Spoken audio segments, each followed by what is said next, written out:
ஒரு தாயோட தாலாட்டு சத்தம் கேட்கிற இடத்துல நிம்மதி இருக்கும்னு சொல்லுவாங்க. ஆனா 500 வருஷமா ஒரு பழைய அரண்மனைக்குள்ள கேட்கிற இந்த தாலாட்டு சத்தம் மரணத்தோட அறிகுறி. 1465ல ஒரு கர்ப்பிணி இளவரசிக்கு நடந்த துரோகம் இன்னைக்கும் இந்த அரண்மனைய சுடுகாடா மாத்தி வச்சிருக்கு. இந்த ரத்த சரித்திரம் என்னன்னு தெரிஞ்சுக்கணுமா? இந்த வீடியோவை ஸ்கிப் பண்ணாம முழுசா பாருங்க. நீங்க பாக்குறது மிஸ்டர் டிகில். நான் உங்கள் சஞ்சய். சரி, வாங்க வீடியோக்குள்ள போகலாம். இளவரசி ரத்னாவதி கர்ப்பமாக இருக்கிறாங்க.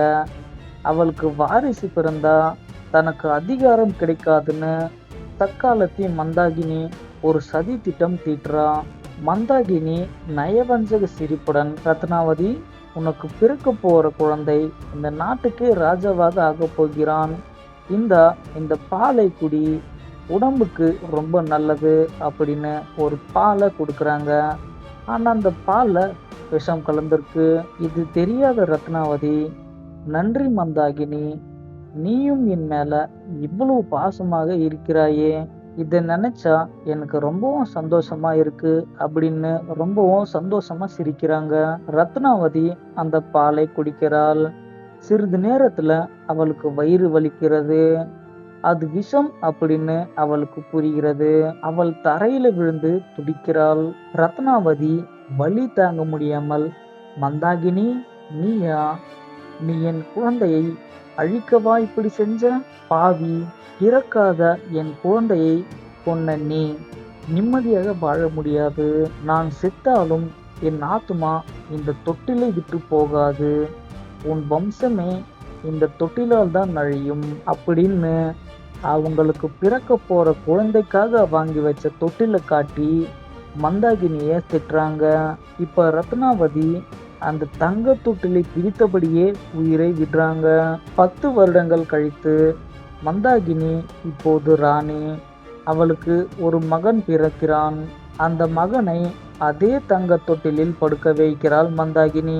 மந்தாகினி நினைச்சா எல்லாம் முடிஞ்சிடுச்சுன்னு. ஆனா அந்த தொட்டில் மந்தாகினிக்காக தான் காத்து கொண்டிருந்தது. நள்ளிரவு மந்தாகினி தூங்கும்போது திடீரென அந்த பழைய தாலாட்டு சத்தம் கேட்கிறது. அவள் திடுக்கிட்டு எழுந்து பார்த்தால் தொட்டில் தானாக மிக வேகமாக ஆடுகிறது.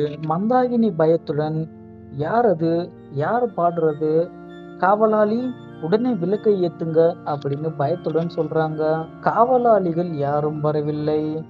நிலா வெளிச்சத்துல ரத்னாவதியின் உருவம் தொட்டிலுக்குள் பின்னாடி தெரிகிறது. அவளது கண்கள் இரத்த சிவப்பாக இருக்கிறது. மந்தாகினி தன் மகனை தூக்க முயல்கிறாள். ஆனால் தொட்டில் அவளை நெருங்க விடாமல் தடுக்கிறது. ரத்னாவதியின் ஆவி அவள் முன்னால் வந்து நிற்கிறது. இப்போ ரத்னாவதி பயங்கரமான குரல்ல, மந்தாகினி, என் வயிற்றுல இருந்த குழந்தையை துடிக்க துடிக்க கொன்னாயே, இப்போது உன் வாரிசு என் தொட்டில்ல.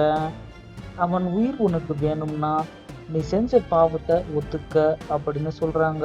அதுக்கு மந்தாகினி அழுது கொண்டு, என்னை மன்னிச்சிடு ரத்னாவதி, அதிகாரத்துக்காக ஆசைப்பட்டு தப்பு செஞ்சிட்டேன், என் பையனை விட்டுடு அப்படின்னு அழுகுறாங்க. அதுக்கு ரத்னாவதி, துரோகத்திற்கு மன்னிப்பு கிடையாது, மரணம்தான் தண்டனை அப்படின்னு சொல்றாங்க. திடீரென அந்த தொட்டில் மந்தாகினியை உள்ளே இழுக்கிறது. தொட்டில் மூடிக்கொள்கிறது. உள்ளிருந்து மந்தாகினியின் கதறல் சத்தம் மட்டுமே கேட்கிறது.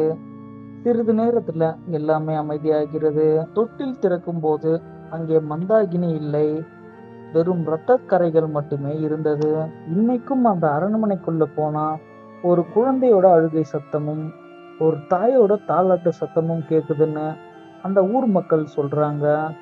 துரோகம் செஞ்சா தப்பிக்கவே முடியாது, மரணம் மட்டும்தான் பரிசு அப்படின்றதுக்கு இந்த கதை ஒரு உதாரணம். இந்த கதை உங்களுக்கு பிடிச்சிருந்தா லைக் பண்ணுங்க. உங்க ஊர்ல இது மாதிரி ஏதாவது சபிக்கப்பட்ட பொருள்கள் அல்லது பகுதிகள் இருக்குதுன்னா கீழே கமெண்ட்ல சொல்லுங்க. அடுத்த ஒரு மிரட்டலான வீடியோல வந்து உங்களை சந்திக்கிறேன். மறக்காம இந்த சேனலை சப்ஸ்கிரைப் பண்ணிட்டு கூட வர பெல் ஐகானை சேர்த்து கிளிக் பண்ணிக்கோங்க.